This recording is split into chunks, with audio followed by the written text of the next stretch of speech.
Cześć, witam Was Energik w kolejnym odcinku. Kiedyś to było już jednym z ostatnich niestety, nie wiem, zostało jeszcze chyba 6-7 tych numerów, także będziemy powoli już zbliżać się do końca. No i co będzie dalej, to zobaczymy. Nic nie będzie, zapewne. Dobra, 88 numer, marzec 2001. Na okładce oczywiście grafika z gry Oni. Swojego czasu było sporo osób, które lobowało, że gra powinna pojawić się to było grane, ale jej aktualnie niestety nie mam.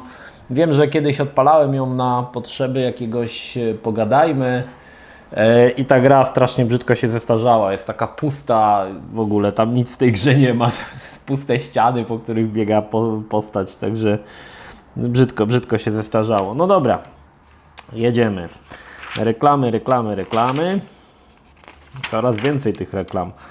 Tu mamy talerz Secret Service, czyli co tam znalazło się na płycie. Mam nadzieję, że nie słyszycie dźwięków łodzi, bo mam otwarte okno, bo jest mega gorąco. Chociaż dzisiaj nie ma takiego słońca. No dobrze. Microsoft Train Simulator. Ciekawe, czy to wyszło. Symulator pociągów. Są ludzie, których to interesuje. Ja się niestety do nich nie zaliczam. Zobaczmy. My w trójka. Nie wiem, czy to nie było czasem, bo My w trójka to był Soulbringer chyba, o ile dobrze pamiętam. I była jakaś taka chryja z myfem, że jak odinstalowywałeś myfa, to ci wykasowywał jakieś dane z dysku. Czy w ogóle wszystkie dane z dysku, coś takiego było. Nie wiem czasem właśnie, czy to nie było w myfie trójce, w Soulbringerze, ale nie jestem pewien. O! Sega znacznie obniżyła cenę Dreamcasta. W USA kosztuje teraz $100, przedtem 200, a w Japonii około 85. Nie wiadomo, czy i w Europie będzie tak fajnie. W magazynach podobno zalega 2 miliony tych konsol. No to już był niestety, który to mamy rok? 2001, to niestety Dreamcast już chylił się ku upadkowi, no ale $100, nie wiem jaka była cena wtedy w 2001 roku dolara, ale dzisiaj no to by było około 450 zł gdzieś za Dreamcasta, całkiem niezła cena, nie? No ale no, Dreamcast miał konkurować z PlayStation 2, to się nie mogło udać, niestety. No dobrze, Operation Flashpoint. Zatrzymamy się na tej grze przy opisie. Operation Flashpoint był fajną grą. Taką, przyznam szczerze, że nigdy w czegoś takiego wcześniej w coś takiego nie grałem. W tak realistyczną chyba bym to nazwał. FPS-a, w którym w zasadzie jeden strzał i do piachu, nie? Nie znaczy, że nie było wcześniej takich realistycznych strzelanek, bo chociażby na PC-cie pamiętam świetną grę w sumie, Seal Team. Ona jeszcze była na dyskietkach i chyba na Amigach też, o oddziale, który w Wietnamie działał. Również była taka dosyć realistyczna, ale Flashpoint był zupełnie jakby innym podejściem do tematu. Naprawdę fajna gierka. Omówimy sobie to, jak będzie opis pełny. Real War. To nie wiem. To wygląda jakiś RTS-ik, ale nigdy o tym nie słyszałem. Jumpgate, kolejna gra, o której nigdy nie słyszałem. Ciekawe, czy w ogóle te gry wyszły, bo wiele z tych gier było potem jakby anulowane, tak? Bo one jakby nie... Wtedy trochę technologia tak szybko pędziła do przodu, że gra, która jak było przygotowaniu wyglądała tak sobie, to w momencie, kiedy ona wychodziła, to już nie wyglądała, więc oni te projekty często kasowali. Venom, nie wiem, to chyba wyszło, ale nie kojarzę. Planet Society Gangsters 2. W gangsterów nie grałem jakoś, nie miałem okazji. Nie wiem, czy to jest dobre, czy nie. W Planet Side też nie grałem. Ale już widzę dlaczego, bo to jakieś na obcych planetach, strzelanie laserami, to ja już dziękuję bardzo. Fallout Tactics. Ominęło mnie niestety. W dwie części Fallouta grałem, ale Fallout Tactics jakoś mnie ominął. Nie wiem, czy to nie było troszkę na kanwie popularności Final Fantasy Tactics wydane właśnie Fallout Tactics, czyli taka typowa strategia turowa, ale szczerze mówiąc, no mnie to ominęło. Wygląda fajnie, powiem Wam, że tak z screenów, oczywiście te screeny są takie dosyć kiepskiej jakości, ale wygląda to całkiem przyzwoicie, przyznam szczerze. Trochę powiem Wam, że ta grafika taka, wiem, że to są zupełnie inne gry, ale trochę jak Commandosi, dwójka na przykład, tak przypomina. No spoko. The Settlers 4.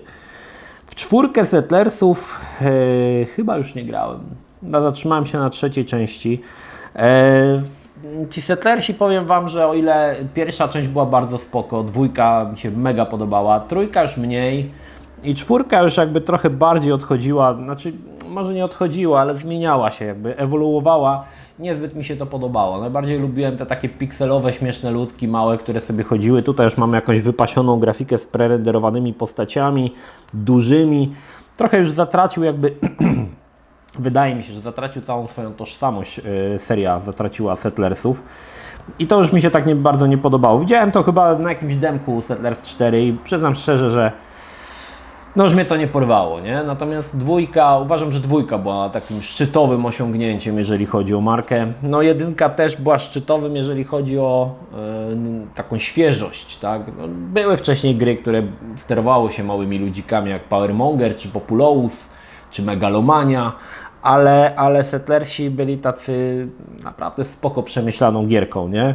Natomiast to już potem, już przestało mnie to bawić. Te pierwsze Settlersy to mnie też bawiły z tego względu, że tam ci ludziki tam nosiły to drewno, tam nie wiem, świnie, to wszystko się tam ruszało, było takie pełne detali, co wcale nie było takie oczywiste, żeby zbudować to na dość niskiej rozdzielczości, a tutaj już jakby to wszystko stało się takie za bardzo już wygładzone, mi się wydaje, już nie było takie dobre. Magic and Mayhem 2, The Art of Magic. Nie grałem w to. To jakiś RPG chyba. Taki chyba dosyć kiepski. Pizza Connection. W dwójkę nie grałem, w jedynkę grałem Pizza Connection. Fajna to była, czy to była Pizza Connection? To się prowadziło pizzerię i tam swoje pizze się robiło. Chyba tak. Pamiętam, że to była dosyć taka gra lubiana wśród moich znajomych. Grało się w tę pizzę.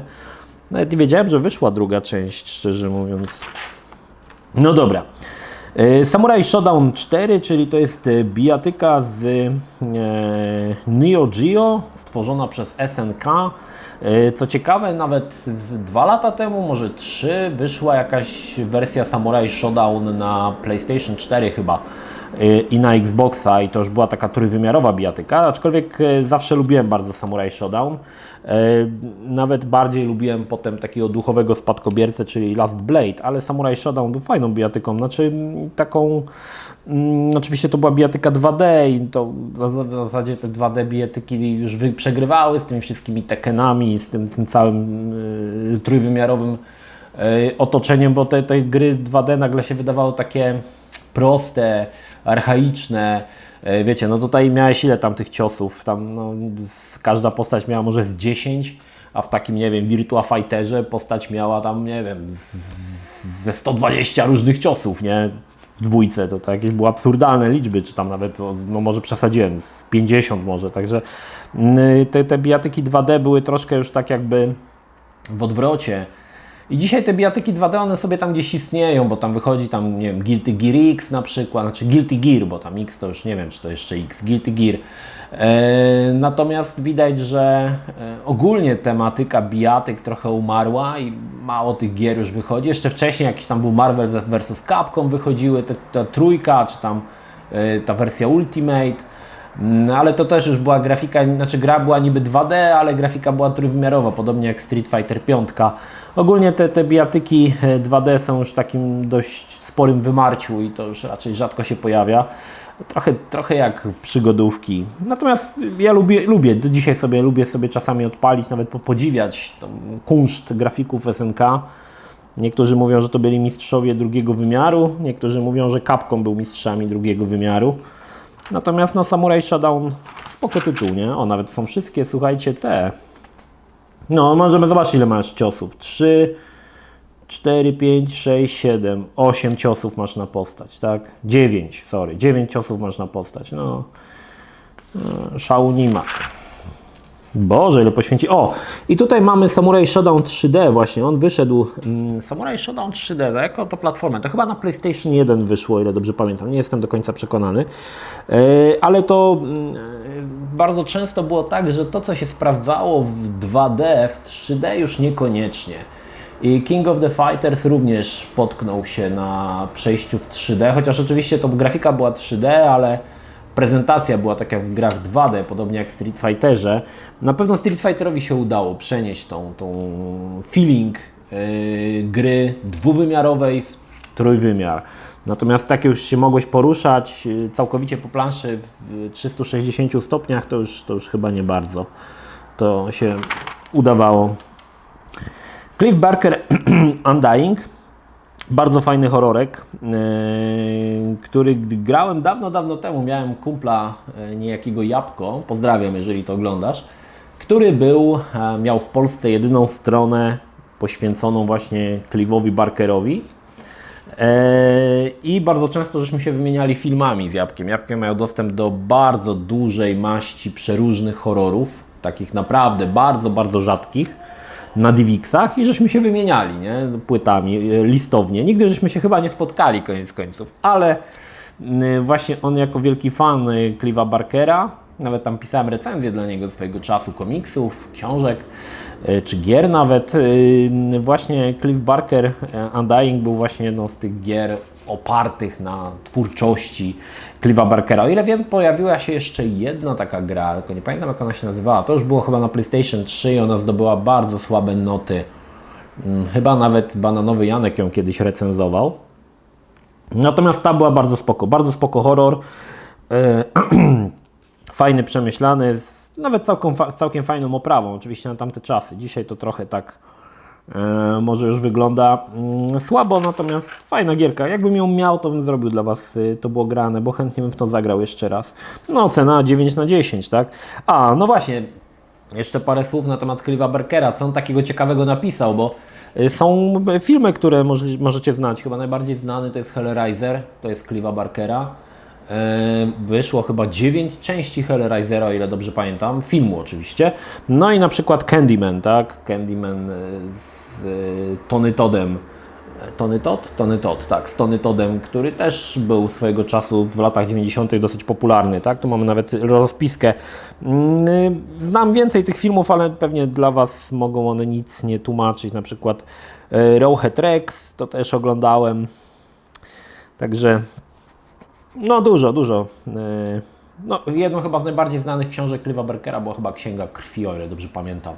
Nie wiem, czy tam nie wyszło części, kilka tych ksiąg krwi. To były takie chyba opowiadania, o ile dobrze pamiętam. Miałem chyba jedną część, bo wygrałem u Jabłka na pół legalnie w jakimś konkursie, właśnie książkę. No dobra, lecimy. O, a tutaj mamy, zobaczcie. Za powstanie Undying odpowiada firma DreamWorks. Nie znacie, naprawdę nie kojarzycie. No i nieważne, tam pitolenie. Niestety jak dotąd na tym akurat polu firma raczej nie odnosiła większych sukcesów. Jednym z pierwszych jej produktów był Trespasser. Gra osadzona w świecie parku jurajskiego, wyróżniająca się doskonale opracowaną fizyką wirtualnego środowiska. Niestety zniszczyły ją zawrotne wymagania sprzętowe. No nawet się pojawiło coś tutaj o Trespasserze, miło. Evil Islands, Curse of the Lost Soul. Ojej, wygląda to strasznie generycznie. Generyczny RPG. Dalej. Boże, jaki typek. Coś tu nie pykło, zobaczcie. Grafik płakał, jak projektował. Jakieś nogi mu takie zrobił za chude. Co za typ. Oj Boże. O, no i mamy Oni. Wiele osób się podniecało swojego czasu, bo to była taka niby gra osadzona, znaczy niby taka mangowa gra, ale zrobiona przez Bungie. Także była to taka, wiecie, no wtedy manga była jakby bardzo ludzie jakby łaknęli tej mangi, anime i gra właśnie ten feeling starała się przenieść mangowo-anime mangi na poletko growe. No udało się to, bo gra była nawet spoko, nie? Tam wiecie, to taka była strzelaninka, trochę tam się lało, ale faktycznie jak dzisiaj to odpalicie, to zobaczycie, jak ta gra jest niesamowicie pusta i jak to, no źle to wygląda. No nie ukrywam, że źle to wygląda. Dlatego trochę też mnie powstrzymuje to, żeby grać w to jeszcze raz, bo wiem, żebym się umęczył dzisiaj już niestety w tą gierkę, bo to tam nie za wiele się w tej grze tam, znaczy oprawa jest taka, znaczy no na swoje czasy była ok, ale dzisiaj ciężka do przełknięcia. Severance, Blade of Darkness, też nie grałem. Codemasters, też jakiś chyba action RPG albo chyba action RPG jakiś taki, gdzie się chodzi jakimś konanym barbarzyńcą, jak to zwykle w takich grach bywa i się wali z orki w czachę albo jakieś kościotrupy. The Ward. Okej, to jakaś przygodówka. A wtedy właśnie przygodówki już były mocno w odwrocie, już mało tego wychodziło, powiem Wam. 2001 rok to już nikt nie myślał o przygodówkach, także wydawanie przygodówek było bardzo jakby takie niszowe i skierowane do bardzo wąskiej wtedy już grupy graczy, no ale jeszcze się pojawiało, tak? Forbidden Forest 3. Hired Team Trial. Okej, nie znam tych gier w ogóle, nie wiem co to za gry. Ten Forbidden Forest wygląda na jakiegoś srogiego krapa. Cena 5,5 na 10. Może kiedyś. Carnivores, Ice Age. Carnivores to była taka seria gier, w których się polowało na jelenie i inne tam dzikie zwierzęta i tu zrobili Ice Age, gdzie z pistoletem albo z kuszą polowałeś na mamuty, nie? No, tak i tam, wiecie.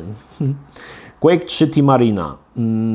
To chyba tylko tryb multiplayerowy do Quake 3. Jakiś tam...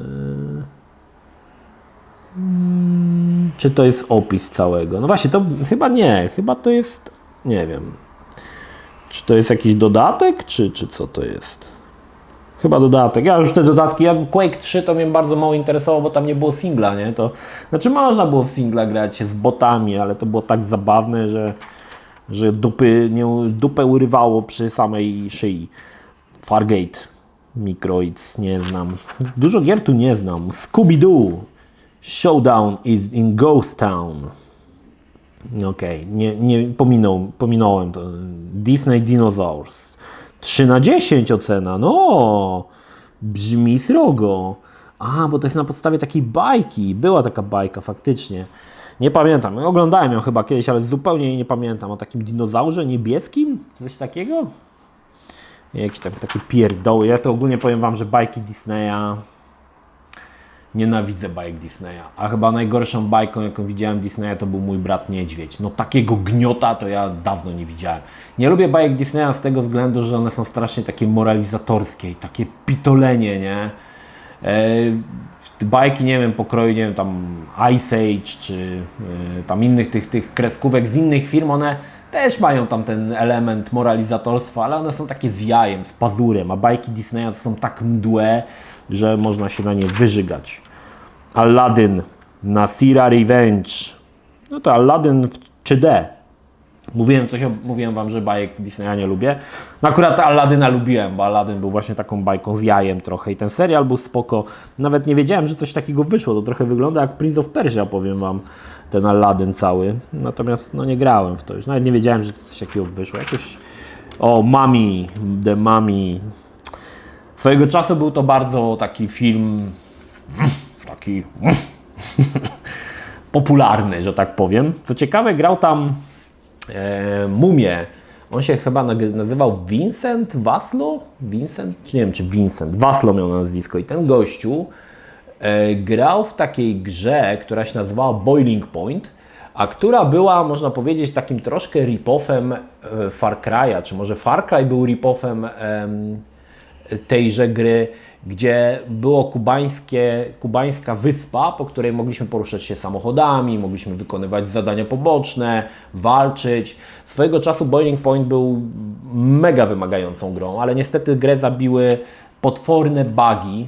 W sumie dzisiaj nawet chętnie bym sprawdził to Boiling Point, jak to dzisiaj wygląda, ale to była taka gra, która bardzo mocno, znaczy Far Cry, ten nowy, kubański, czy tam w Ameryce Południowej, który się dzieje, bardzo przypomina tego Boiling Point. Sprawdźcie sobie na YouTubie.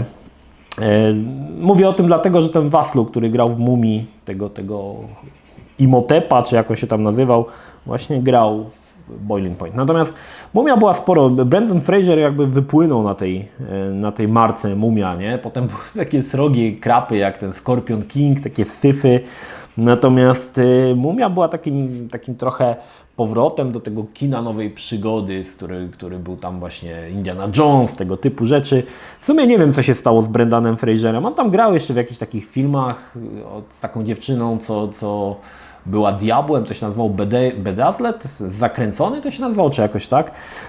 I potem jakoś, nie wiem, czy dzisiaj w ogóle gra gdzieś Brendan Fraser, czy już go tam gdzieś uśmiercili, nie wiem, co się z nim w sumie stało. Natomiast Mumia była takim filmem, który fajnie oddawał ten klimat właśnie Indiana Jonesa. No w grę nie grałem, szczerze mówiąc, i w sumie nie dziwię się, że bo wyglądało to strasznie słabo. Wygląda, miał jakieś spięcie w inkubatorze, tu morda jakaś przekarm tego, nie? Dobra, Kawasaki Jet Sky Watercraft. No to gra dla fanów jeżdżenia na skuterach wodnych. Nie wiem, ile w Polsce takich fanów jest. Arthur's Knight. I oczywiście Creo, no bo jakże to inaczej, nie? Chociaż Creo tutaj już trochę poszło do przodu i mamy jakby taką grafikę trochę trójwymiarową postaci na prerenderowanych tłach. Kurna, jakie kafle wielkie, nie? Zobaczcie, postać taka malutka, kafle ogromne, 2 na 2 metry kafel, nie? Co to jest w ogóle? O co tu chodzi? Screamer 4x4. Powiem Wam, że Screamer, potem marka Screamera według mnie się popsuła. Znaczy ona się popsuła już po drugiej części tak naprawdę, bo Screamer 2 był już mega trudny, przegięli z poziomem trudności. Potem weszli w te gry takie terenowe, ale to już nie było takie fajne. Pierwszy Screamer pozostaje tym najlepszym Screamerem. Potem to już było tylko coraz gorzej. Tu jakiś mamy Pro Rally 2001. Okej. Battle of Britain. Bitwa o Wielką Brytanię. O, to jakiś symulatorek. Symulatorki, jak widzicie, też już są troszkę w odwrocie. Mało tego wychodzi. Grand Prix Evolution. Co to jest? Grand Prix Evolution, a wygląda jak Wipeout. Okej. David Mirra Freestyle BMX. Jeżeli zapytacie mnie się kiedykolwiek, czy znam jakąś grę o rowerach, to zawsze Wam powiem, że David Mirra, bo to jest jedyna gra, jaką znam o rowerach. To miał być taki trochę Tony Hawk. Tony Hawk na BMX-ie. Nie wiem, czy to było fajne, nie grałem. Coś mało grałem tutaj. Ciekawe, dlaczego ja tak w 2001 roku mało grałem. Dobra, bowling i koszykówka menadżer, to jak zapewne się domyślacie, nie grałem. Ameryka to jakiś RTS-ik. Ile tych RTS-ów, słuchajcie, wyszło, takich zapomnianych, na przykład to State of War, też jakiś RTS-ik i Ameryka. Zupełnie gry, które gdzieś tam wyszły i jakoś totalnie zostały zapomniane, nie? Gunlock. Okej. Close Combat Command 2, Danger Forward. Strefa zrzutu. Strefa zrzutu kubska. Dobra, Europa Universalis to mamy jakieś Wimadle. Alice to już było w poprzednich odcinkach. Sea Dogs. Okej, było. Red Alert. Dalej. Baldur's Gate 2. Jakiś kiepski ten numer, powiem Wam. Takie jakieś te słabe te gry. O, sieć z kabla, słuchajcie. Ostatnio nagrywałem, to może widzieliście filmik, byłem w TV Gry, jak się grało po sieci przed internetem takim powszechnym. I tutaj możemy zobaczyć, jakie były ceny, słuchajcie. Zobaczcie. Twój dom ACN, maksymalny transfer 128 kilobitów z wysyłaniem 32 kilobity, 129 zł. Jeżeli chciałeś mieć 512 kilobitów na 128 kilobitów, kosztowało Cię już to 649 zł. Także ceny wtedy wymiatały, nie? Ja miałem 128 łącze, tylko ono było 128 na 128 i ono kosztowało wtedy 185 zł albo 195 zł, nie pamiętam, to było stoi. Jaka była prędkość łącza 128 kilobitów? Ano 16 kilobajtów na sekundę, więc na przykład film 700 mega ściągał Ci się 2 dni. No nie, 24 godziny gdzieś. Także w tamtym czasie, kiedy ten internet był już kablowy, ale wolny, to komputery działały non-stop. Nie wyłączaliśmy komputerów na noc, dzień, non-stop się ciągnęło. Zawsze musiało się to ściągnąć, żeby nie stał na próżno komputer. Potem to ja wprowadziła limity, chyba 15 GB na początku było, 15 GB, słuchajcie, to ja sprawdzałem dzisiaj na routerze i ja wczoraj, słuchajcie, ściągnąłem 35 GB, nawet nie wiem na co, nie wiem skąd, nie? Nie wiem co ja ściągałem, oglądaliśmy trochę Netflixa, coś tam 35 GB, a tam 15 GB miałeś na miesiąc. I po tych 15 GB jak zużyłeś, to internet miałeś z prędkością 5 kilobajtów na sekundę, to nawet się strona nie chciała załadować, nie? No masakra. I te limity wprowadziła Netia, potem wszyscy za tą Netią poszli, bo wiecie, wszyscy ciągnęli na maksa, nie? Jak był internet, no to zapychali łącze, nie? Bo wszyscy tam dawaj, ciśniemy. Niesamowite to, bo oczywiście cena była taka sama, a te limity to był jakiś dramat, nie? W ogóle i pamiętam, że to były czasy, kiedy ten limit jeszcze na TOI, czy wysyłałeś, czy pobierałeś, limit był jeden, no, szedł do jednej puli. I to wtedy żeśmy z Piotrem się zgadywali, kto co ciągnie, nie? Piotr ciągnął seriale i filmy, ja ciągnąłem gry. I żeśmy wymieniali, nie? Bo no przecież, no kurde, no powiem Wam, że te limity to był najbardziej poroniony pomysł ever. Myślę, że i Toja, i Neti to nie ma, ale Toja nadal istnieje, do dzisiaj się tego wstydzi. Pentium 4, 1,5 GHz, maszyna. Quake 3 Arena, 640x480, 203 klatki, o kurna, ależ maszyna. I jak widzicie, Pentium wróciło do tych tradycyjnych procesorów, bez tych podstawek slot 1, które były też według mnie totalnym jakimś niewypałem, najwyraźniej. A tutaj mamy Celerona 800, Quake 3 Arena, 76 klatek na najwyższych detalach, ale nie ma w jakiej rozdzielczości, chyba 640x480. No. Cena procesora z VAT-em 4000 zł. W 2001 roku. Ciekawe, ile dzisiaj by to było. Cena komputera 14 000 zł. Z Pentium 4, 1,5 GHz. Dzisiaj to Pentium 4 kupi, jak traficie gdzieś na Allegro, tam za 10 zł może ludzie sprzedają. O Chryste Panie, wtedy to było. No ale trzeba przyznać, że galopowała wtedy technologia. Galopowała. Przyznaję, że galopowała. GeForce 2 Ultra, słuchajcie. Co my tu mamy? Quake 3 1280 na 1024 na Pentium 3700 mamy, no nie wiem, tak 68 klatek, myślę. Unreal 1280 na 1024 50 klatek. No to była jak cena 2300 zł. Cena prawie jak dzisiaj za jakiegoś kiepskiego RTX-a, nie? No Chryste Panie. Ale tam GeForce to wtedy zamiatał po prostu tak niesamowicie. O, mamy, słuchajcie, mamy zestaw. Cennik pierwszy kwartał 2001. Zestaw minimalny, czyli taki wersja bieda z Duronem 650, z kartą TNT 2, 64 MB RAMu, 3125 zł. Zestaw Maxi, no to mamy Athlon 1 GHz, GeForce 2 Ultra, 256 MB RAMu, no tu jest też monitor w tym, tak, 19, klawiatura i mysz bezprzewodowa, 11 730. Dobre ceny. Dobra. Dalej to jakieś pierdoły, imprezy, manga, balanga. O, ciekawe, czy ktoś tu znajdzie się na tym zdjęciu. Dzisiaj RODO, ale kiedyś foty robili, wrzucali. Pewnie jak ten typ się znalazł, mówił, ja jestem w Secret Service, to cała szkoła to po prostu patrzyła na niego z podziwem, cała podstawówka. Przez jeden dzień był szefem na dzielni. Mid-tury, raport z oblężonego lotniska, po nitce do lanu, Quake 3, Chryste, oni chcieli nas tu uśpić chyba. Zlekceważona miłość. Nawet mi się nie chce czytać, o czym to jest. O, X-Files nadal? The End. Chyba już końcówka, tak? No właśnie, agent Doggett, czyli T-1000 z Terminatora 2, grał w 9. i 10. sezonie chyba, czy w 8. i 9. Archiwum X. No to nie był Mulder, tak? Ale jakoś tam dawał radę, trzeba przyznać. www News. Po co to wrzucać? Chryste Panie. Na co komu wiedzieć, że masz portal o akcjach albo parkingwpoland.com? Chryste Panie.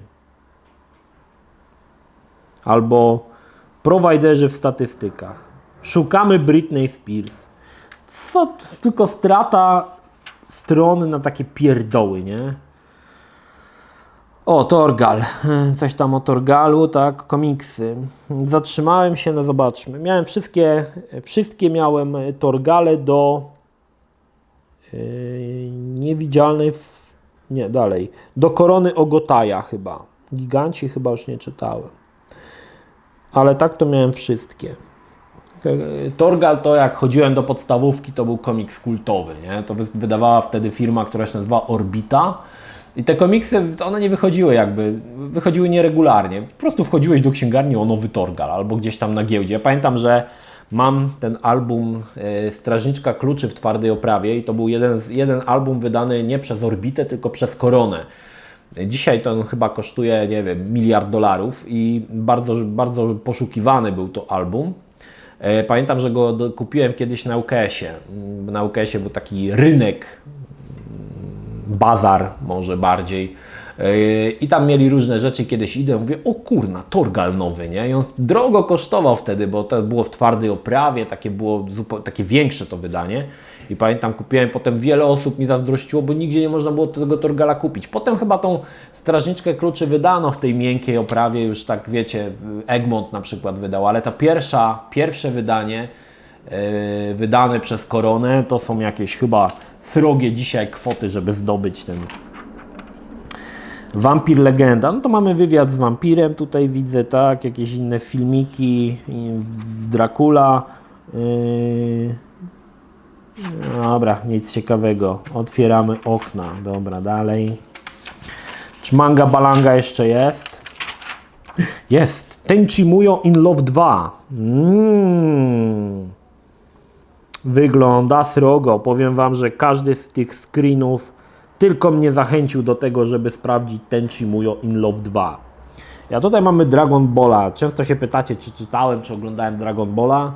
Więc tutaj odrę mity wszystkie i powiem Wam, że nigdy w życiu nie widziałem ani jednego odcinka Dragon Balla, ani nie czytałem ani jednej mangi Dragon Balla. Także jest to dla mnie całkowita egzotyka.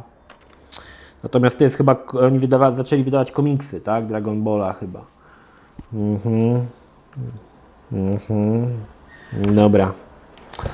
Ok, tak wygląda numer 88. 89 i mamy okładkę z Desperados. Dobra, zobaczmy. Co my tu mamy ciekawego?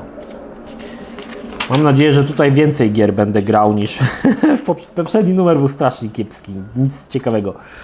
Zobaczmy. Pirat Adaś i Pirat Barnaba 2. Ok. Nie dane mi było zagrać. O, Simsy to są chyba. Tak, Simsy. A, nowy dodatek do Sims. House Party. W Polsce będzie on nosił nazwę The Sims Balanga. Te pierwsze Simsy grałem, one były nawet spoko, ale potem już mnie przestało to interesować. Granie w Simsy. GeForce 3, zobaczcie w jakim pudełku. To chyba promka jakaś. W takim drewnianym, nie? Promeczka Simsów. Co my tu mamy? Nic ciekawego, nic nie widzę. Wiggles. O! NEC rozpoczął produkcję procesora graficznego o nazwie Flipper, będącego sercem GameCube'a firmy Nintendo. Jednak w tej konsoli chip ten nie będzie odpowiedzialny tylko za grafikę, a także za dźwięk. Flipper ma zintegrowaną pamięć. Jak na razie układ produkowany jest w technologii 0,18 mikrona, ale NEC ma nadzieję, że dzięki wbudowanej kosztem $690 milionów nowej fabryce już niedługo będzie mógł przesiąść się na znacznie bardziej zaawansowaną technologię 0,13 mikrona. 18 setnych, nie 18 dziesiątych. No proszę. Czyli jeszcze GameCube nie był na rynku, z tego wynika. Majestic. Wiem, że zawsze chciałem w to zagrać. Ciekawiło mnie, bo to powiem Wam, że ta gra, tak patrzysz na te screeny i tak nie wiesz, co to w ogóle, co tu chodzi w tej grze, nie? W ogóle, co to jest? Podobno to jest trochę jak Spycraft, ale szczerze mówiąc nie wydaje mi się, że to jest... Zagrałbym se w to. Wygląda spoko. Bez jakiejkolwiek grafiki 3D. Wygląda trochę jak Spycraft. O, Medal of Honor Allied Assault. Oj, powiem Wam, Medal of Honor to pozamiatał. Ja byłem na studiach, kiedy wychodził i ta misja, lądowanie na plaży Omaha, Dzisiaj może to nie robi wrażenia, ale wtedy to był ultrarealizm, nie? Że wiecie, wysiadasz z tej amfibii, czy co to tam było i biegniesz, strzelasz, no masakra, nie? Masakra. Oczywiście Medal of Honor to jest gra, której korzenie są w pierwszym PlayStation, ale tak naprawdę chyba zyskała najwięcej właśnie dzięki tej odsłonie na PC-ta, nie? Wszyscy wtedy wiedzieli, czym jest Medal of Honor. Dzisiaj to wygląda już tak komicznie trochę, tak słabo, bo grałem w tego Medal of Honor i muszę przyznać, że to tak słabo wygląda, ale powiem Wam, wtedy na premierę robiło wrażenie, że Hostile Water Antaeus Rising, Zulu War. Ciekawe, ile osób z Was tutaj oglądających ten program kiedyś to było, grało w Zulu War. Myślę, że nikt. Dark Space i Global Operations. Nie wiem, czy te gry kiedykolwiek wyszły. Nie przypominam sobie. Dragon Riders Chronicles of Pern. Co to w ogóle są za gry? XCOM Enforcer. To grałem i to nawet materiał robiłem dla TV Gry. Nieznane odsłony znanych marek. Taka strzelaninka, nawet, no tak średnia mocno, ale do zagrania, nie? Natomiast no, ci, co myśleli, że będzie to kolejne UFO Enemy Unknown, mogli czuć się lekko zawiedzeni. No i znowu mamy tego Microsoft Train Simulator. A tutaj mamy Star Wars Episode 1, Battle for Naboo. To była oczywiście gra oparta na pomyśle Rogue Squadron, tylko dziejąca się właśnie w epizodzie pierwszym i latało się tym na przykład tym żółtym stateczkiem, tym myśliwcem. Grałem w to, ale to już nie było tak dobre jak Rogue Squadron. Widać, że Rogue Squadron to była masakra, nie? To był... No i potem The Rogue Squadron 2 i 3, które wyszły na GameCube'a, w mojej opinii jedne z najlepszych gier z Gwiezdnych Wojen. No to był, ogólnie ten epizod pierwszy mi się nie podobał i te gry tam poza Racerem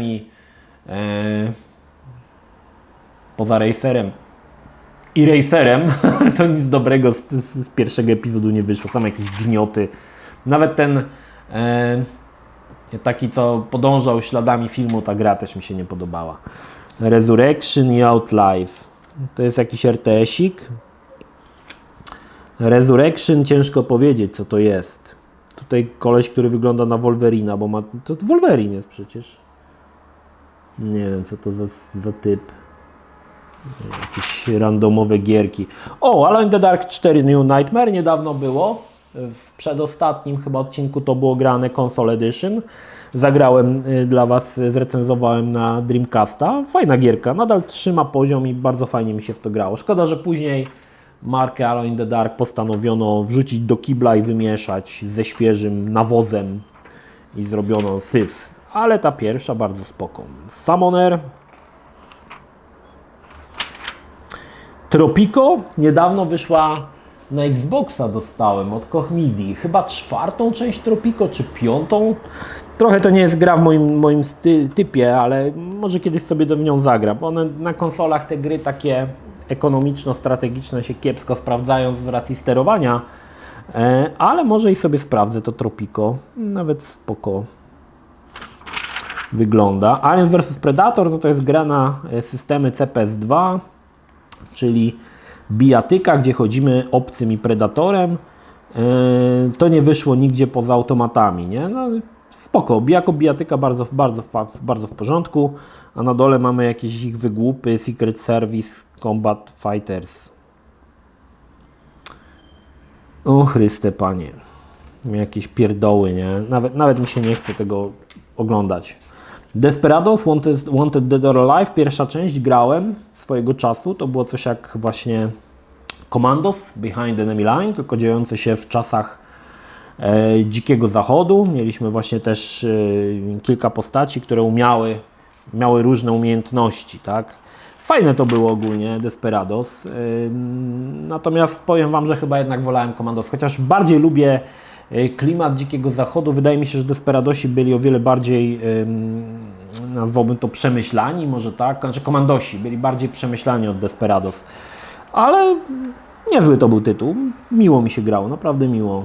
Zobaczcie jaki render ładny, no można. Icewind Dale, Heart of the Winter to chyba jakiś dodatek do Icewind Dale'a. No to mamy Settlersi 4. No i tutaj mieliśmy, zobaczcie, Wikingów, Majów i Rzymian. Natomiast, no tak jak mówię, już to oprawa już mnie troszkę odrzucała od tych Settlersów. Wolałem te pikselowe, śmieszne hipki niż takie już bardziej realistyczne grubaski z wodogłowiem. No to już mi się tak bardzo nie podobało, dlatego już to tak... Demo chyba grałem, nie pamiętam, ale nie byłem content. Haste. To nie grałem, to nie wiem co to jest. Napady jakieś, ta bank? Co to jest? The Clue, Grand Theft Auto i Gangsters. To 3 tytuły, które pozwalają nam wcielić się w bandytę dążącego do doskonałości w swoim fachu. Czyli jakieś robimy napady na bank, tak? W jakiejś turówce czy coś takiego. No. Nie. The Messenger 1/10. Co tu robi ten Gąciarz? Gąciarz w grze jakiś grał? W Messengerze 1/10? Nie chwalił się nigdy. Co to w ogóle jest? Co to w ogóle jest? Muszę sobie to zapisać. Dreamcatcher, no to przygodówka jakaś, ale widzę, że srogi temat.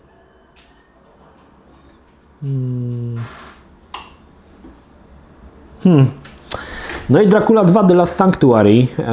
To jest druga część po Resurrection. Są obydwie części w to było grane. Pierwsza część Resurrection była bardzo spoko. Last Sanctuary było trochę gorsze w mojej opinii, ale i tak miał fajny klimat, naprawdę. Pod kątem klimatu to tutaj zrobili naprawdę dużo, chociaż gra była mocno statyczna, ale animki, cutscenki, które były w mojej opinii bardzo spoko. Natomiast warto zagrać, jeżeli lubicie. Potem pojawiły się kolejne części, bo była i 3, i potem było chyba 4 i chyba 5, ale to już były gnioty niestety niesamowite. Te pierwsze 2 części Last Sanctuary, Resurrection jak najbardziej ok, nie? Są tak jak mówię, w to było grane. The Watchmaker. Ok, to jest na podstawie jakiejś książki czy coś takiego? Nie wiem. World War II Normandy. Czy ja tego nie omawiałem w jakimś Zagrajmy w Krapa czasem? Bo to tak właśnie wygląda. Wygląda mi to na grę Zagrajmy w Krapa. A jeśli nie, to może powinienem się nią zająć.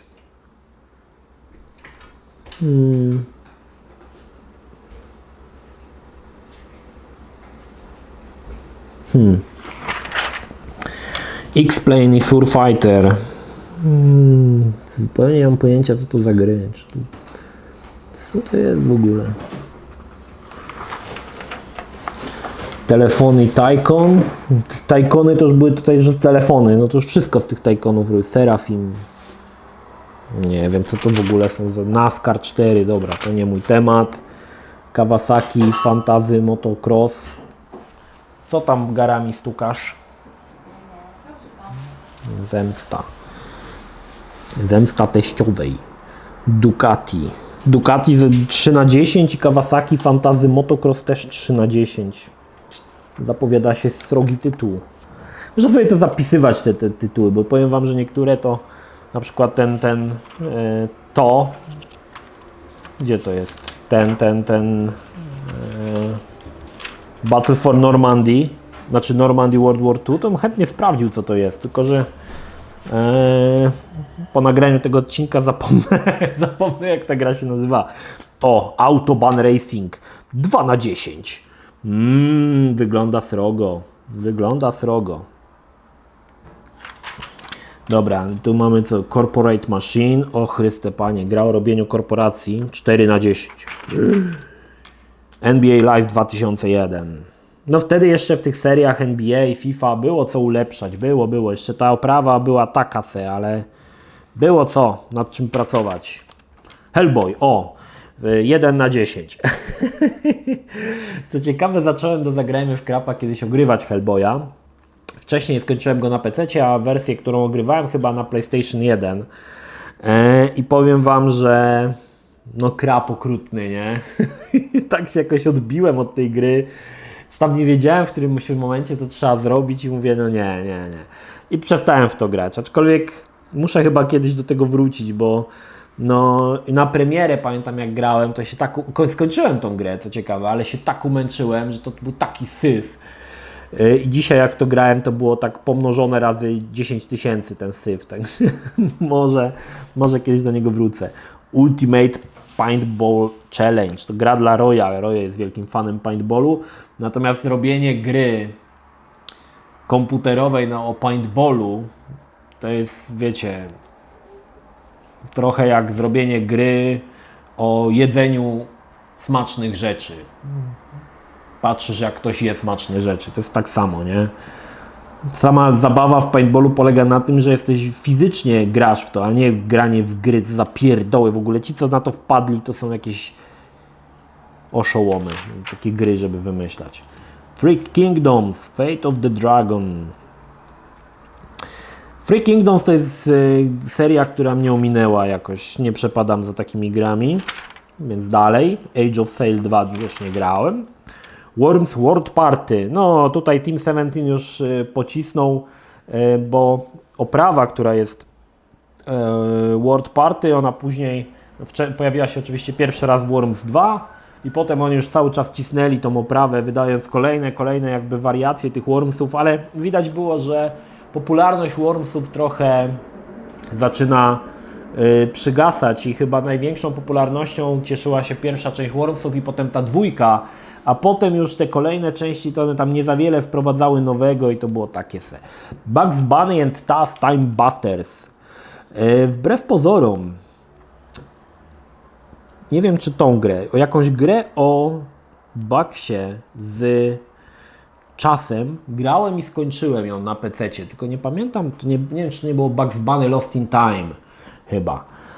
Takie te gry, powiem wam, te gry z Bugsem, to jedynie Dog, Sheep and Wolf było super, nie? A te takie gnioty trochę, nie wiem czy to w tą część grałem, ale wygląda to tak biednie, tak biednie.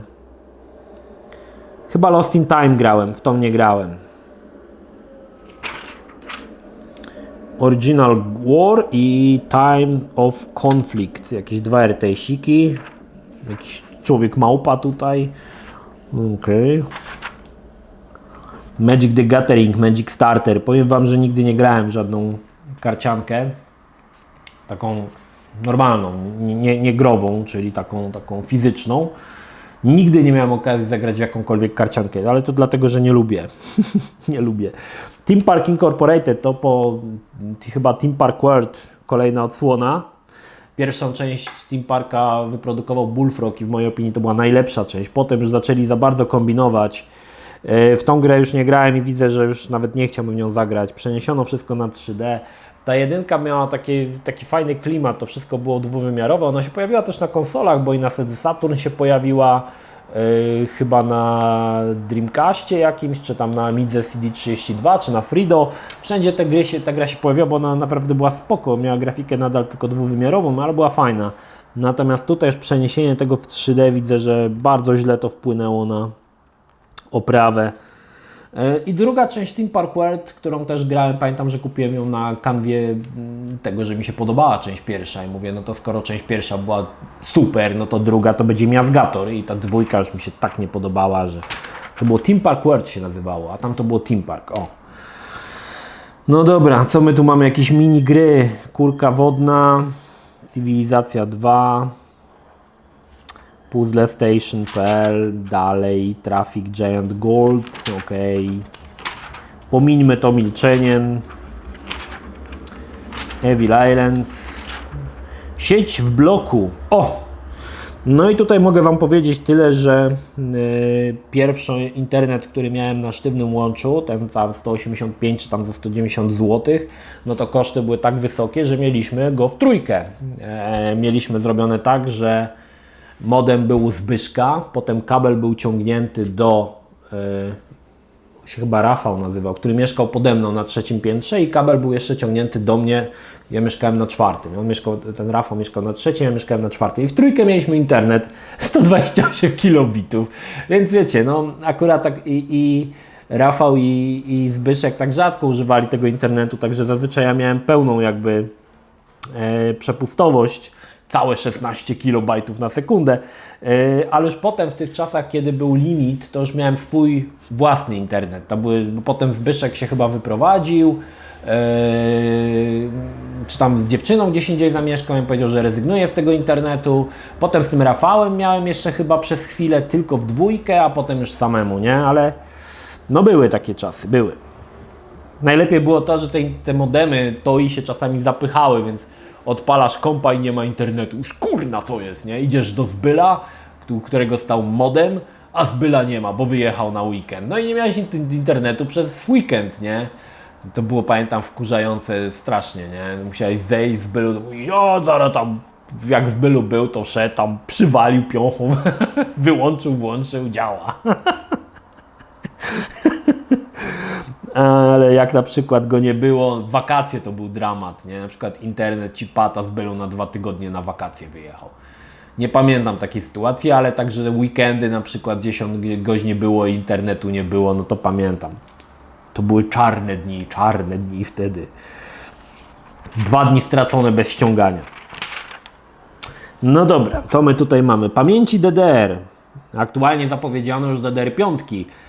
Cena wynosi 1500 zł za 16 GB. No tutaj mamy 128 MB pamięci DDR, to są jedynki, za 950 zł. Słuchajcie. 950 zł. No proszę. Mikroskop. Słuchajcie, to jest... Z Chin dostałem taki mikroskop, słuchajcie, na identycznej zasadzie działa, bo to podłączało się do kompa, a ten chiński podłączało się na przykład do komórki albo do tabletu. I faktycznie on działał, tam chyba ma zbliżenie, nie wiem, 1000 razy czy coś takiego i można sobie na tym podziałać. Można zdjęcie zrobić albo filmik, nawet fajna rzecz, tylko że to takie jest wykonanie kiepskie i powiedzmy sobie szczerze, no przydałaby się lepsza jakość tego obrazu, nie? Neostrada. Tutaj czytałem w komentarzach pod TV Grami, że Arash powiedział, że początkowo Neostrada tam kosztowała 1500 zł i jak to 1000, takie ceny nigdy nie były. Ale tutaj, proszę bardzo, 2 megabity 1500 zł z VAT-em miesięcznie. Instalacja 700 zł, także Arash się nie pomylił, faktycznie najdroższy pakiet Neostrady kosztował 1500 zł w tamtym czasie, w 2001 roku, tak? Jeżeli chciałeś 256 megabitów, 300 zł miesięcznie kosztowało, ale Neostrada, ta najwyższa, 2 megabity, 1500 zł. Nie do pomyślenia, nie? No dobra. Na tropach chemii, multimedialny kurs Worda i Excela, ok. Dobra, jakieś tam pierdy. Wyśniony RTS. Znowu X-Files jeszcze są. O Boże, o Boże, o Boże.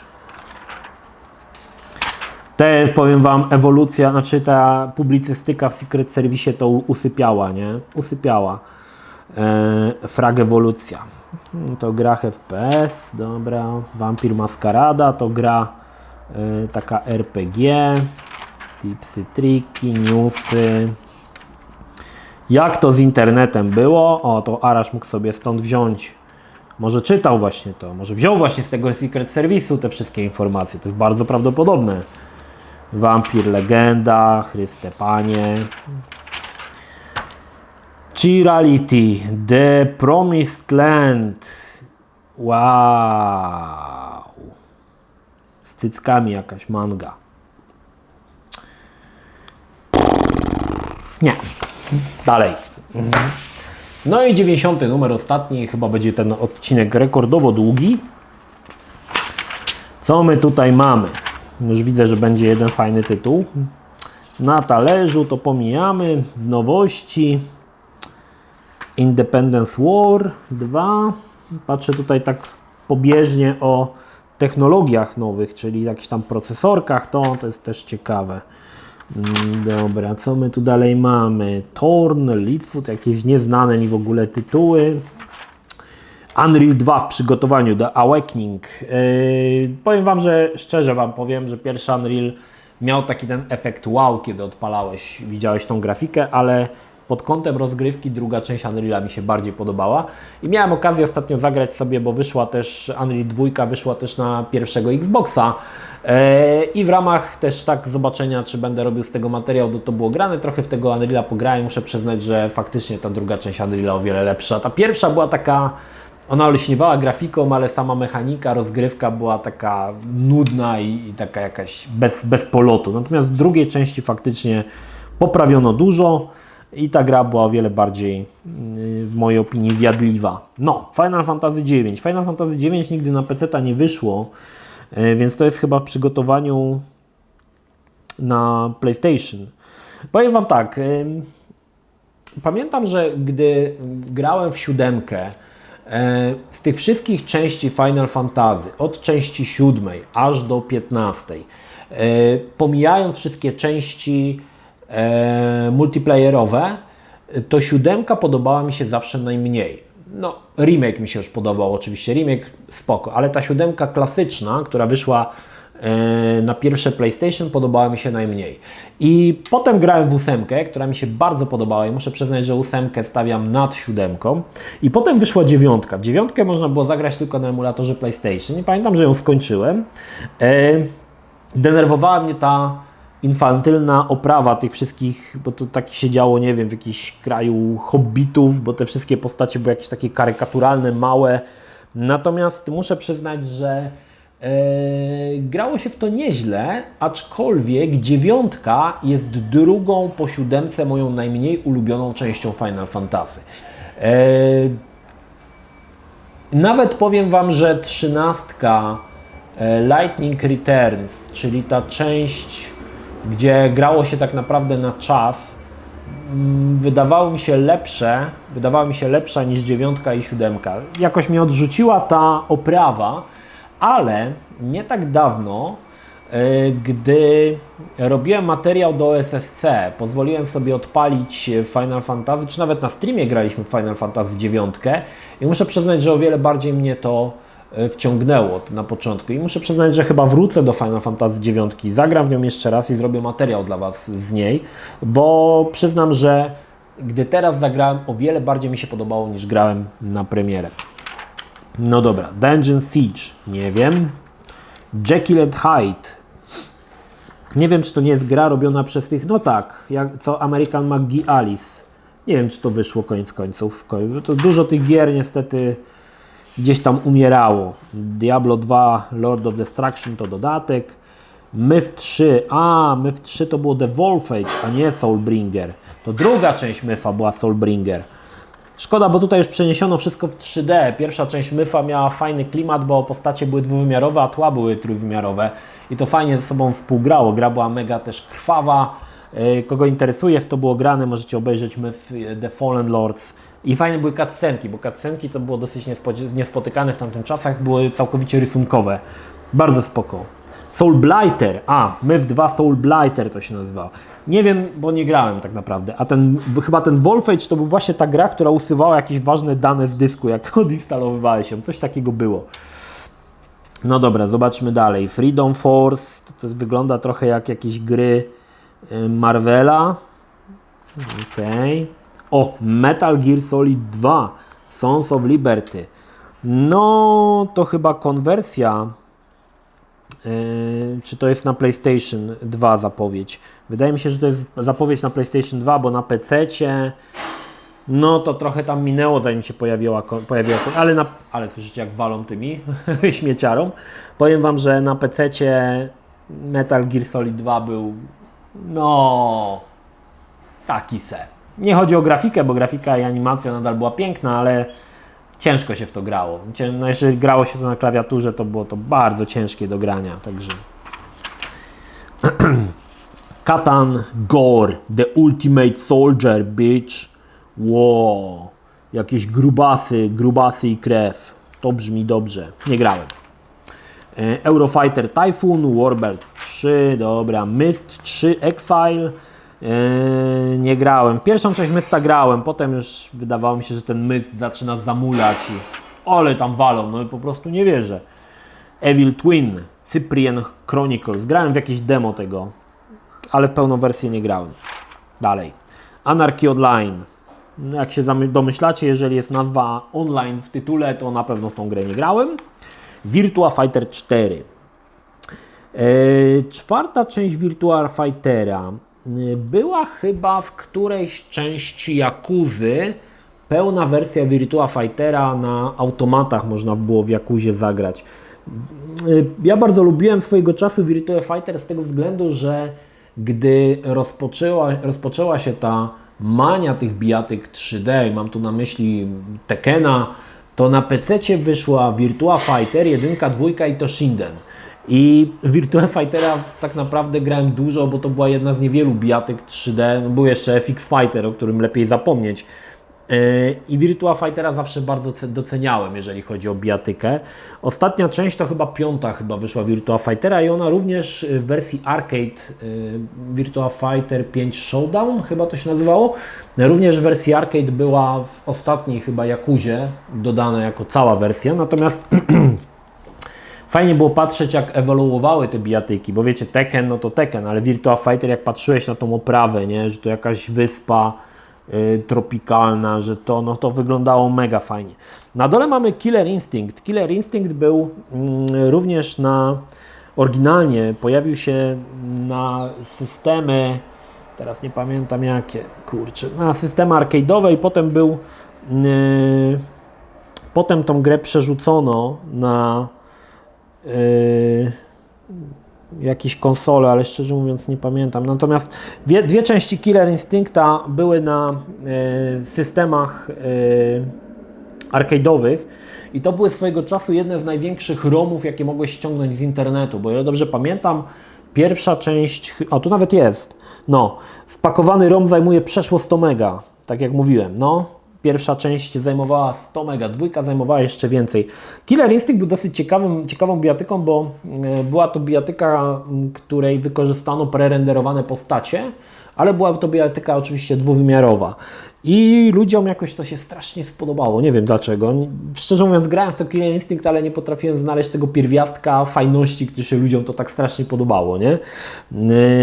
Wiem, że potem wyszedł Killer Instinct jeszcze na Xboxa. Chyba już na Xbox One X się pojawiła jakaś wersja, natomiast ten pierwszy Killer Instinct, no to będzie właśnie ten jeszcze system arcade'owy. Co ciekawe, później kilka gier podłapało ten pomysł tworzenia bijatyk w oparciu o prerenderowane postacie. Między innymi był jedna z bardzo zapomnianych bijatyk Pray for Death. Możecie o niej posłuchać w fun faktach, 10 bijatyk, w które nigdy nie graliście. Natomiast nigdy nie potrafiłem odkryć, dlaczego aż tak bardzo ten Killer Instinct jest lubiany przez graczy. Nie wiem co w nim. Znaczy faktycznie oprawa była spoko, nie? Te prerenderowane postacie wyglądały naprawdę w porządku. Dobra, Fallout Tactics, tak jak mówiłem, nie grałem, to już sobie to pominiemy. Black and White, kolejna gra, którą Black and White to była gra, którą stworzył, to już chyba wtedy było Lionhead czy Bullfrog jeszcze? Bullfrog chyba jeszcze, to była chyba ostatnia gra Bullfroga, nie? I Petera Moulinet. I to była gra, gry od Bullfroga kupowało się w ciemno, bo to były zawsze dobre gry. No i tak myśląc, kupiłem również Black and White. Znając poprzednie dokonania Bullfroga i wiedząc, że wydają naprawdę dobre gry, to muszę przyznać, że Black and White to powiem Wam, że odbiłem się okrutnie, nie umiałem w to zupełnie, nie wiedziałem o co tam w ogóle chodzi, nie? Stworzyłem sobie tego swojego hipka, stwora, chyba to była krowa, która, ale ta gra była tak jakoś, nie wiem, tak jakoś odbiłem się od tego, nie potrafiłem w to grać, nie wiedziałem o co tam chodzi, jakieś czary, cuda, pierdoły. I pamiętam, że mówię, nie. I nie skończyłem, koniec końców. Przeszedłem tam parę chyba tych misji, czy tam jak to się nazywało, ale gra mnie strasznie zmęczyła i nigdy już do niej nie wróciłem. A ocena 10/10, także. Jednak, i mamy proszę, ważniejsze gry autorstwa Petera Moulinet. Większość grałem, Populous, Powermonger, Syndicate, Theme Park, Magic Carpet, Syndicate Wars, Dungeon Keeper, we wszystko się grało, wszystkie gry były dobre. No i Black and White, gra, która mi się już nie podobała. Battle for Naboo, czyli tutaj to co mówiłem, trochę jak Rogue Squadron. Koan, to nie wiem co to jest, jakiś Nie wiem, Serious Sam. O, wielu z Was się pyta, czy grałeś Serious Sama? Powiem Wam tak, grałem Serious Sama, chyba 2 pierwsze części, nie grałem chyba w 3 już. Ja nie przepadam za takimi grami. To jest taki FPS-ik, gdzie masz całą masę przeciwników, którzy wszyscy na Ciebie biegną, nie? A Ty do nich strzelasz. Nie lubię takich gier. Nie podobał mi się Serious Sam, nie podobał mi się Hard Reset, nie podobał mi się tutaj niepopularna opinia Painkiller, który również opierał się na tej samej zasadzie co Serious Sam. Nie lubię takich gier, nie przepadam, jeżeli masz, wiecie, miliard przeciwników i wszyscy na Ciebie biegną, a Ty strzelasz. Denerwują mnie takie gry strasznie i Serious Sam, możecie już się przestać pytać, grałem, ale nie lubię Serious Sama. Offroad Hostile Water. Ok. 3/10. Offroad. Smutasek. Star Trek Away Team. Kolejna gra ze Star Treka. Kurde, tych gier ze Star Treka, jak tak się na nie spojrzy i policzy, to chyba więcej było niż gier z Gwiezdnych Wojen, coś mi się wydaje. 5/10. Mega Man Legends. O ja, 4/10. Nawet nie wiedziałem, że Mega Man wyszedł kiedyś taki trójwymiarowy. Nawet mu japę pokazali Mega Man. Pokazali kiedyś w tych dwuwymiarowych grach, jak wygląda japa Mega Mana? Myślałem, że zawsze miał ten hełm. Ale wygląda to srogo, nie? 4/10. A tu mamy Journey's End 1/10. No wygląda, powiem Wam, to srogo. 1/10. No. Ilu z Was grało w Journey's End? Przyznać się. No dobrze, dalej mamy jakiś plakacik z Fallout Tactics, z drugiej strony mamy jakiś Formuła 1 Grand Prix lub coś takiego, Summoner, Sierra Sports Game Room.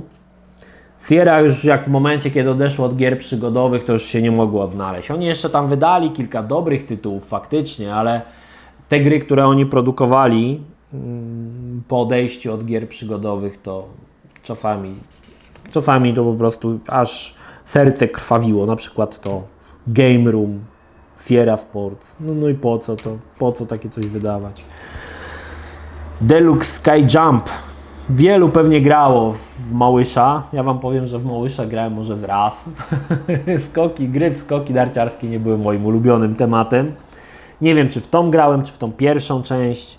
Coś tam pograłem, ale muszę przyznać, że nie podobało mi się to. Ale wiem, że są ludzie, którzy maniacznie grali, z uporem maniaka w Sky Jumpa czy zazwyczaj w szkołach, czy tam w jakichś tam urzędach to się nazywało Małysz ta gra. Ja w Małysza nie grałem za dużo. Raz mówię, może grałem raz. Disciples i Grouch.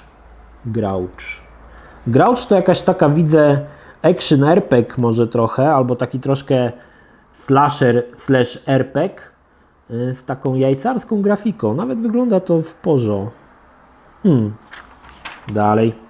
The Sims Balanga. I tutaj jakieś pierdoły. No chociaż Europa Universalis, no to nie pierdoły, ale... dobra. Dodatki, Fallout Tactics, dalej. Fate of the Dragon, B17 Flying Fortress, Evil Island, bla. Cebit 2001. Co tam nowego w 2001 zapowiedziano, słuchajcie? Wow!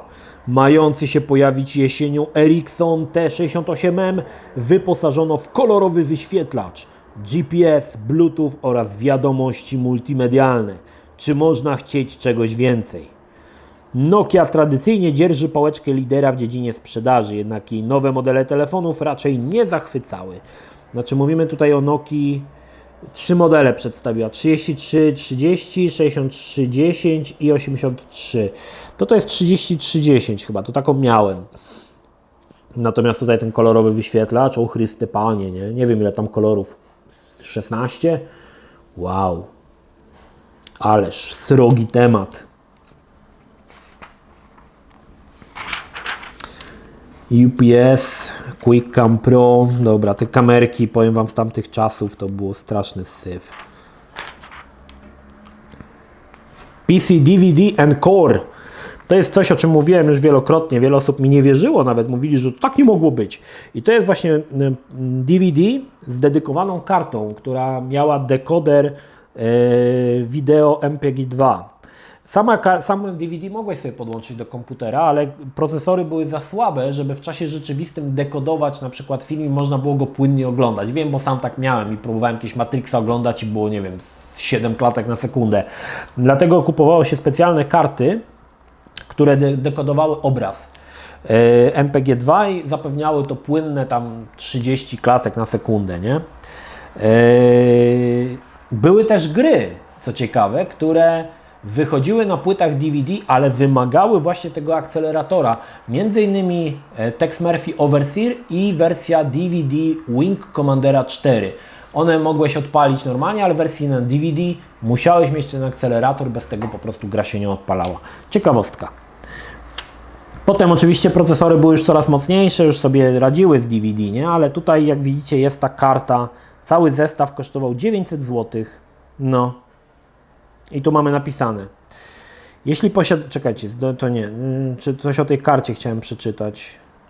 Nie ma tutaj nic takiego. Nie ma. Filmowanie, montowanie. Czyli jak chciałeś montować, czyli pradziady. Zobaczcie, jak premier wyglądał na początku. Proszę. Tak, to chyba na Windows 3.11 jest odpalony. Tak wyglądał pierwszy premier. Ale wyglądało to strasznie. Kończę już. Znaczy to na razie. No dobra, dalej. Cel na wojnie. Powiedz. Oho. No cóż, myślałem, że uda się nagrać z jednego ujęcia całość, ale niestety kurier wkroczył i no się nie udało. Widzę, że musimy się streszczać, bo się kończy już bateria w mikrofonie. No dobra, Frag Ewolucja, druga część, Mumia, to też jakaś gra RPG, tipsy i triki, strażnicy komputera, czyli mamy jakieś antywirusy. Zone Alarm był swojego czasu mega popularnym softem, który mieli wszyscy. Zone Alarm, pamiętam, bo też używałem. Rzeczywistość wirtualna, Mroczna dzielnica, filmy z Segalem. Nie wiem, co mam powiedzieć na ten temat. Wiedźmin ekranizacja. Tu zapowiedź była sroga. Zobaczmy. Nie znaczy to jednak, że nasz Wiedźmin będzie kichą, wręcz przeciwnie, o ile dopuścimy możliwość małych zmian w stosunku do książkowego oryginału, nie uprzedzimy się przed premierą, a przyjmiemy film jak żywą i mądrą opowieść fantazy, to może mile zaskoczyć, w co mocno wierzę. No ale wyszło jak zawsze. No i dobra, kończymy już tutaj to. Jeszcze mamy mangę balangę. Zobaczmy. Dragon Ball Z. Odcinek specjalny. Tak. No to w sumie tyle, co mam do powiedzenia na temat Dragon Balla. Ok. Dobra, słuchajcie, to by było na tyle, jeżeli chodzi o kiedyś to było. Zbliżamy się do końca serii. No seria oczywiście już nie będzie kontynuowana z innymi czasopismami, bo to by nie miało sensu, bo bym musiał powtarzać to, co już mówiłem. Więc po prostu, gdy dojdziemy do ostatniego odcinka Secret Service, seria po prostu już zostanie zamknięta, także chyba nie ma sensu tego rozwlekać dalej. Dziękuję, jeżeli wytrzymaliście ze mną ten długi czas. No i cóż, zapraszam na kolejny odcinek, który pojawi się, mam nadzieję, że niebawem. To tyle. Pozdrawiam Was, Energik, trzymajcie się, do następnego. Cześć.